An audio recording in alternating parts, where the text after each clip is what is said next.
Afouteza Podcast, el podcast más insólito sobre el Celta, el celtismo y el fútbol en general.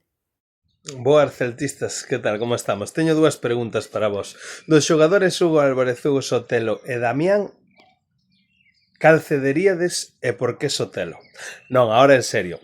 Sabedes que tanto Hugo Álvarez como Damián como a Hugo Sotelo non disfrutaron 2 minutos de continuidade para acabar de asentarse totalmente en primeira división.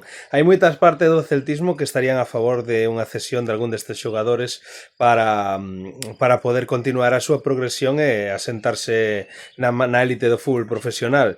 Eu personalmente daríalle unha oportunidade un ano máis porque é un ano potente no que Claudio pode utilizalos e coller bastante experiencia, pero non todos pensamos igual. Vos que opinades? Leovos nos comentarios e procuramos o equipo da Foteza contestarvos a todos. Veña, un saúdo e boa semana.